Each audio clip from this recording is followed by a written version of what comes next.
శుభం, మరింత మంచిది. It is not about Chiranjeevi ఆరు ఇంకొకరు ఒక వ్యక్తిలో కాదు, మొత్తం శక్తులన్నీ ఏకమైనాయి. ఆ పక్క దానికి ఇంకొక ఇద్దరు వ్యక్తులు ఎక్కువ లోడ్ అయితే దానివల్ల ఒరిగేది. నిజంగా చెప్తున్నా కదా, ఈరోజు ఎంత హాయిగా ఉందంటే స్పష్టత ఉంది.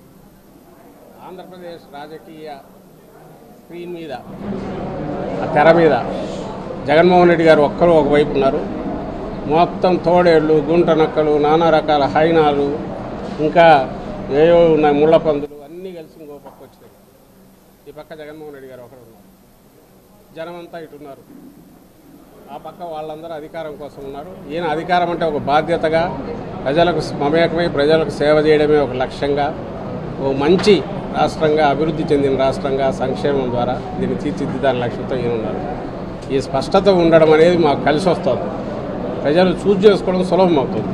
అలాగే సజ్జల రామకృష్ణారెడ్డి గారు ఈరోజు మాట్లాడుతూ వైఎన్ కాలేజీలో చదువుకొని చిన్న స్థాయి నుంచి వచ్చి ఎదిగిన వ్యక్తి ఈరోజున్న పవన్ కళ్యాణ్ అనే వ్యక్తిని మీ ముందు నిలబెట్టి ఎన్డీఏ కూటమికి బలంగా వెన్నెముకలా తయారయ్యాడంటే అది చిరంజీవి గారి పుణ్యం, మెగాస్టార్ చిరంజీవి గారి పుణ్యం. నర్సాపురం వాస్తవ్యులు, కాలేజీలో చదువుకున్నవాడు. ఆయన కూర్చొని ఎంతమంది వచ్చినా ఏం చేయరు అని మాట్లాడుతూ ఉన్నారు సజ్జల రామకృష్ణారెడ్డి గారు.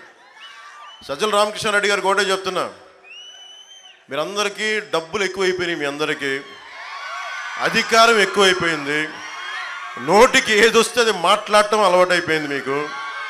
రజనీకాంత్ వచ్చి, సూపర్ స్టార్ రజనీకాంత్ గారు వచ్చి చంద్రబాబు గారి కోసం పాప ఆయన ఏదో ఆయన బాగుండాలని బర్త్డే విషెస్ చెప్పి ఆయన చెప్తే ఆయన్ని కూడా తిట్టేస్తారు వీళ్ళు. మొన్నదాకా మెగాస్టార్ చిరంజీవి గారు పాపం ఆయనకి ఆయన ఏదైనా పాలసీలు చెప్తే బాగున్నాయని ఎంకరేజ్ చేసినప్పటి వరకు చిరంజీవి గారు మంచివాళ్ళే.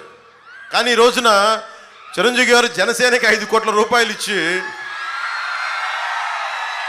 వారి అబ్బాయి రామ్ చరణ్ నువ్వు కూడా డబ్బులు ఇవ్వాలని చెప్పి జనసేనకి నిలబడాలని చెప్తే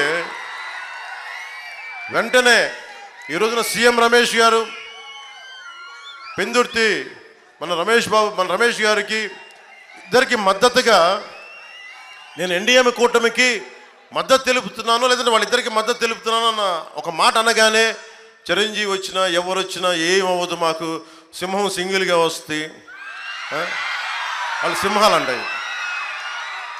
ఒక్కసారి మీ ముఖాలు చూసుకున్నారు, అర్థంలో మీరు సింహాల్లా ఉన్నారా? మీరు గుంట నక్కల సమూహంలా ఉన్నారు తప్ప మీరు సింహాలా? మీరు సింహం ఎలా ఉంటుందో చెప్తాను మీకు, అది గడ్డం గీసుకోదండి.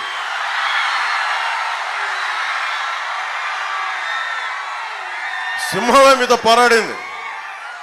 అంటే గుంట నక్కలు, హైనాలు, తోడేళ్ళు ఎన్ని వచ్చినా మేము సింగిల్గా వస్తామంటే, బాబు సజ్జల రామకృష్ణారెడ్డి నీకు నా సంగతి తెలియదు. నీకు